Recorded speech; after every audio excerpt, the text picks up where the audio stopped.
But first, here's my take. You've seen the blizzard of scary images. Immigration agents taking parents away in front of their kids, masked officers raiding neighborhoods, men detained in remote centers. But here is the surprising fact behind the mayhem. Donald Trump has deported fewer people per month than Barack Obama did, and barely more than Joe Biden during a similar span last year, according to ICE data obtained by NBC News. Trump signals that his administration is fearlessly executing mass deportations, but the numbers reveal a somewhat different reality. Since February, his administration has deported 14,700 people per month on average, according to NBC. That's far below Obama's peak in 2013, when he deported 36,000 per month. And it's not even close to the administration's reported goal of deporting 1 million people in a year. Trump's deportation dragnet is less effective than those of his predecessors because it is chaotic, theatrical, and detached from the systems that actually work, rather than effectively coordinating with local law enforcement, following rules, norms, and laws, or expanding and expediting legal processing. Trump has prioritized optics over outcomes. What his administration lacks in strategy, it tries to compensate for with spectacle, sweeping up school children, targeting families, broadcasting raids on social media. But this is a rare case of Trump's Teflon wearing thin. Immigration was once his strongest issue politically. Today, it is fast becoming a vulnerability. According to a recent Quinnipiac University poll, Trump's approval on immigration has dropped sharply, with 55% disapproving and only 40% approving. A recent Gallup poll showed that the number of Americans who view immigration as a good thing has risen from 64% in 2024 to 79% now, a record high. Even more telling is the erosion of support among independents, many of them suburban voters who had once been sympathetic to a tougher border stance, but are now recoiling at scenes of cruelty and overreach. The numbers are striking.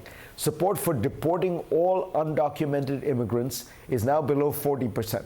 Support for a pathway to citizenship for long-term undocumented immigrants has climbed to nearly 80%. Most Americans, including many Republicans, back a path to citizenship for dreamers. In short, Trump has managed to move the country not to the right on immigration, but to the center and even left of center. The public, it seems, is rebelling against extremism in both directions. Under Biden, many Americans accurately perceived chaos and lawlessness at the border, prompting a backlash. Now, under Trump, they are reacting just as strongly to what appears to be a lawless and authoritarian approach, one that disregards legal precedents, court rulings, and legislative prerogatives. The lesson here is clear. Americans want immigration to be managed with competence and decency, not bombast or cruelty. If the U.S. had a functioning political system, this would be the moment for comprehensive immigration reform. The outlines of a deal are obvious and have been for years.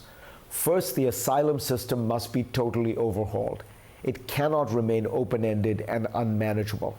There should be clear numerical caps and rules about where and how asylum can be claimed, preferably outside the United States through a structured process.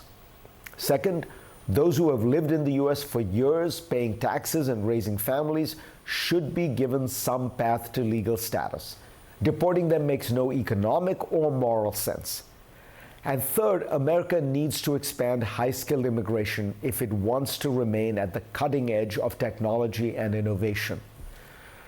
This is the litmus test for Trump. Is he actually interested in solving America's immigration problem, or does he prefer it as a political cudgel? When he was out of office, he chose the latter, torpedoing a bipartisan Senate immigration deal that would have toughened border enforcement and reformed the asylum process. Now that he is back in power, he has another chance. Will he take it? Democrats, too, face a crucial choice. The mistake many of them made during Trump's first term was to define themselves primarily in symbolic opposition to his nasty rhetoric, promising not to enforce the laws and chanting to abolish ICE. That stance energized the base but alienated moderates, in fact, alienated the country. Remember, this is the issue that has fueled Trump's movement most since he came down that golden escalator in 2015, and it has helped bring him back into the White House a second time. The recent shift in public opinion on immigration is real but fragile. If the Democrats go crazy left, the public will turn against them again. To earn back trust, Democrats should sit solidly in the center, advocating secure borders, strong law enforcement, humane treatment, and realistic reforms. That's good politics. More importantly, it is the right set of policies for the country. America is a nation of immigrants, but it's also a nation of laws. Immigration reform must honor both traditions. It's finally time to replace fear-mongering with solutions and turn away from performance towards policy. The polls suggest that the country is ready. Are its leaders? Go to cnn.com/Fareed for a link to my Washington Post column this week.